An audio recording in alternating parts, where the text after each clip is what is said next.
ஆர்த்தி ரவி போட்ட திடீர் பதிவு.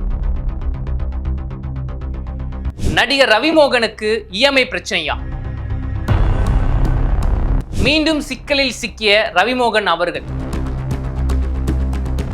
பிரம்மாண்டமாக ஓபன் பண்ண ரவிமோகன் ஸ்டுடியோ.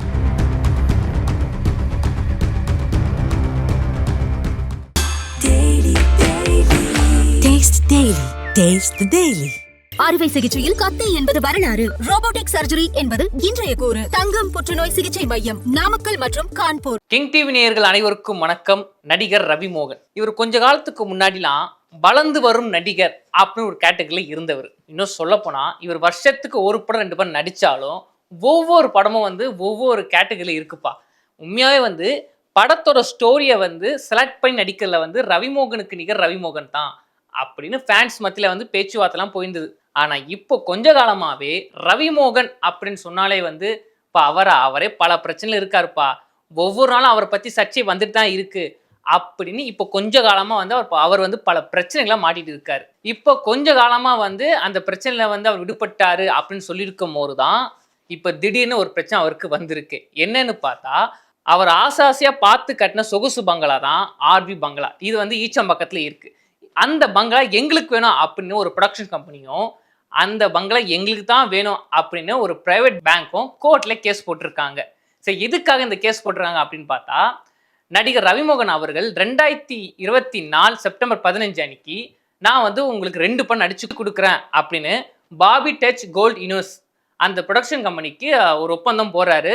உங்களுக்கு 2 படம் நடிச்சு கொடுக்குறான்ப்பா, அதுக்கு நீங்க எனக்கு ஒரு சம்பளம் கொடுத்துருங்கன்னு சொல்லி அந்த ஒப்பந்தம் போட்டிருக்கு. அதுல முதல் படத்துக்கு 15 கோடி அப்படின்னு ஒரு சம்பளம் நிர்ணயம் பண்ணியிருக்காரு. அந்த 15 கோடியில அட்வான்ஸா ஒரு 6 கோடி வாங்கியிருக்காரு. இவர் வாங்கினது தப்பு கிடையாதுங்க. ஆனா வாங்கினா படம் நடிச்சு கொடுக்கணும்ல. இவர் படங்கள் நடிச்சே கொடுக்கல, பணம் வாங்கினாருங்க, அதோட மனுஷன் ஆளே காணோம். எங்களுக்கு நடிச்சு கொடுக்குறேன்னு சொல்லி நடிச்சு கொடுக்காம இவர் வேற ஒரு படத்துல கமிட் ஆயிட்டாரு. இன்னும் சொல்ல போனா எங்களோட பணத்தை வச்சு அவர் சொந்தமா ப்ரொடக்ஷன் கம்பெனி ஆரம்பிச்சிருக்காரு அப்படின்னு அந்த Bobby touch gold universes company கோர்ட்ல கேஸ் போட்டிருக்காங்க. உடனே ரவிமோகன் அவர்கள் என்ன சொல்லியிருக்காங்கன்னா, இல்லைங்க, நான் கால் ஷீட்லாம் கொடுத்த கால் ஷீட்டை இவங்களும் யூஸ் பண்ணிக்கல, எனக்கு தான் டைம் வேஸ்ட் ஆயிடுச்சு, அதுக்கு இவங்க தான் எனக்கு நஷ்டஈடா கொடுக்கணும்னு சொல்லி ரவிமோகன் தரப்புல ஒரு ஸ்டேட்மெண்ட் கொடுத்துருந்தாங்க. இப்படி அவங்க தரப்பு பேச இவங்க தரப்பு பேசி கடைசியில் பாபி டச் கோல்ட் நிறுவனம் என்ன சொல்லியிருக்காங்கன்னா, நாங்கள் ரவிமோகனால நஷ்டம் அடைஞ்சிட்டோம், அதனால அதுக்கு பதிலாக ஈசிஆர்ல இருக்க அந்த ஆர்வி ஹவுஸை எங்களுக்கு கொடுத்துருங்க, நாங்கள் நஷ்டஈடுக்காக அதை கழிச்சுக்கிறோம் அப்படின்னு அந்த ப்ரொடக்ஷன் கம்பெனி சொல்லியிருக்காங்க. சரி, இது ஒரு பக்கம் இருக்க, தலைவர் என்ன பண்ணியிருக்காருன்னா, பேங்க்ல போய் இந்த வீட்டை வச்சு அடமானம் வச்சிருக்காரு. அதாவது இந்த வீட்டை வச்சுக்கோங்க, அதுக்கு மேலே எனக்கு கொஞ்சம் பணம் கொடுங்கன்னு சொல்லி பேங்க்ல கடன் வாங்கியிருக்காரு. ஆனால் என்ன ஒன்றா 10 மாசமா அதுக்கு இஎம்ஐ கட்டவே இல்லை. உடனே பேங்க் சும்மா இருக்குமா, நோட்டீஸ் அனுப்பிச்சிருக்காங்க, இது மாதிரி நீங்கள் இஎம்ஐ கட்டல, அதனால தக்க பதில் நீங்கள் கொடுக்கணும், இல்லைன்னா அங்கே வீட்டை ஜப்தி பண்ணிப்போம் அப்படின்னு அந்த ஸ்டேட்மெண்ட்ல இருக்கு. ஆனால் நோட்டீஸ் அதுக்கு பதில் தரணும்ல. இவர் வீட்டில் இல்லை போல. எப்போ கவர்மெண்ட்லேருந்து போஸ்ட்மேன் வந்தாலும் வீட்டில் ஆளுன்னு சொல்லி அந்த நோட்டீஸ் திரும்ப அனுப்பிச்சிருக்காங்க. அப்புறம் கோர்ட் என்ன சொல்லியிருக்காங்கன்னா, நீங்கள் தக்க பதில் கொடுக்கணும், இல்லைன்னா பேங்க் தக்க பதிலடி கொடுக்கும் அப்படின்னு அவங்க ஒரு ஸ்டேட்மெண்ட் கொடுத்துருக்காங்க. யாரு? Private bank.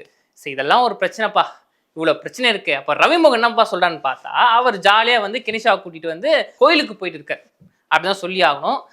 ஆனால் அதுல ஒரு பிரச்சனை வந்திருக்கு இப்போ அவருக்கு. என்னன்னா, இப்போ சமீபத்தில் ஒரு வீடியோ ரிலீஸ் பண்ணியிருந்தார்.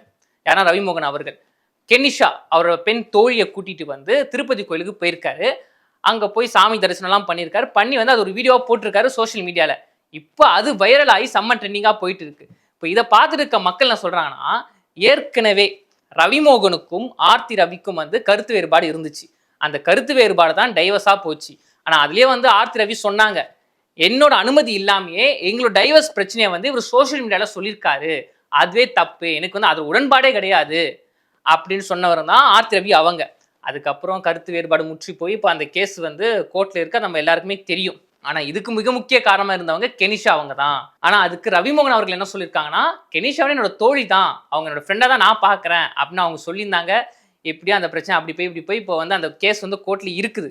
இதுக்கிடையில ரவிமோகன் அவர்கள் எந்த ஈவெண்ட் போனாலும் சரி, கோயிலுக்கு போனாலும் சரி, எங்க போனாலும் சரி, கெனிஷா அவங்கள கூட்டிட்டு தான் போறாங்க. ரவிமோகன் அவர்களோட முன்னாள் மனைவி ஒரு பதிவு போட்டிருக்காங்க இன்ஸ்டாகிராம்ல. என்ன பதிவுன்னு பார்த்தா, அதாவது என்ன ஏமாத்தலாம், ஏன் உங்களை கூட நீங்க ஏமாத்திக்கலாம், ஆனா கடவுளை ஏமாத்த முடியாது அப்படின்னு ஆர்த்தி அவங்க தன்னோட இன்ஸ்டாகிராம் பேஜ்ல பதிவு போட்டிருக்காங்க. இது எதுக்கான பதிவுன்னு பார்த்தா, ஒருவேளை உங்க கோயிலுக்கு போயிட்டு வந்தாங்கல்ல, திருப்பதி கோயிலுக்கு, அதை வந்து மென்ஷன் பண்ற மாதிரி போட்டிருக்காங்களா, இல்ல வந்து கெனிஷாவை மறைமுகமா திட்டுறாங்களா, இல்ல ரவி அவர்களை திட்டுறாங்களா அப்படின்னு ஆடியன்ஸ்க்கும் தெரியல. ஏன்னா அவங்க வந்து முழுசா போல, ஜஸ்ட் இப்படி தான் போட்டிருக்காங்க, கடவுளை நீங்க ஏமாத்த முடியாது அப்படின்னு. சரிப்பா, இதெல்லாம் ஒரு பக்கம் இருக்க, இப்போ சமீபத்துல வந்து ரவிமோகன் அவர்கள் வந்து ரவிமோகன் ஸ்டுடியோ அப்படின்னு ஸ்டுடியோ வந்து கிராண்டா ஓப்பன் பண்ணியிருக்காரு. அதுக்கு வந்து தமிழ்நாட்டில் மட்டும் இல்லாம கர்நாடகா, ஆந்திரா அப்படின்னு பல முக்கியமான ஸ்டாருங்களாம் அந்த ஈவெண்ட்ல கலந்துருக்காங்க. முக்கியமாக சொல்ல போனா சிவராஜ்குமார், எஸ்ஜே சூர்யா அப்படின்னு பல ரசிகர் பட்டால கலந்துருக்காங்க. அதில் ரவிமோகன் அவர்களும் பேசுறேன், எனக்கு வந்து ரொம்ப சந்தோஷமா இருக்கு, நான் சொந்தமா ஒரு ப்ரொடக்ஷன் கம்பெனி ஆரம்பிச்சிருக்கேன், இப்போ பல படங்களை பண்ண போறேன் அப்படின்னு. ஆனா அது ஒரு சிக்கல் இருக்கு. என்னன்னா, ஏற்கனவே பாபி டச் கோல்டு நிறுவனம் என்ன சொல்லியிருக்காங்கன்னா, எங்க பணத்துல தான் அவர் ப்ரொடக்ஷன் கம்பெனி ஆரம்பிச்சிருக்காரு, அதனால சினிமா வட்டாரங்கள் என்ன சொல்றாங்கன்னா, இவர் வந்து ப்ரொடக்ஷன் கம்பெனி ஆரம்பிச்சிருக்கலாம், ஆனால் அதுல வந்து அவர் ப்ரொடக்ஷன் ஆனா அவர் வந்து அதுல படம் பண்ண முடியாது. இவர் ப்ரொடக்ஷன் கம்பெனி ஆரம்பிச்சிருக்கலாம், ஆனா அந்த ப்ரொடக்ஷன் கம்பெனியை வந்து இவரால் ரன் பண்ண முடியாது. ஏன்னா வந்து ஒரு கேஸ் நடந்துட்டு இருக்குல்ல, கேஸ் நடக்கும்போது இவரால் வந்து படம் தயாரிக்க முடியுமா அப்படின்னு பேச்சு போயின்னு இருக்கு. பட் அது உண்மையா இல்லையா எனக்கு தெரியல. ஓகே, என்ன இருந்தாலும் வந்து பொறுத்திருந்தா ரவிமோகன் அவர்களை பத்தி வந்து தெரிஞ்சுக்கணும். ஆனா என்ன இருந்தாலும் நம்ம பொறுத்திருந்தா பார்க்கணுமே. ஓகே மக்களே, ஆர்த்தி அவர்கள் போட்ட பதிவை பத்தி நீங்க என்ன நினைக்கிறீங்க நம்ம கமெண்ட் பாக்ஸ்ல சொல்லிட்டு போங்க. இது மாதிரி பல சினிமா இன்ஃபர்மேஷன் நீங்க தெரிஞ்சுக்கணும்னா கிங் டிவி சேனலை இணைஞ்சிருங்க.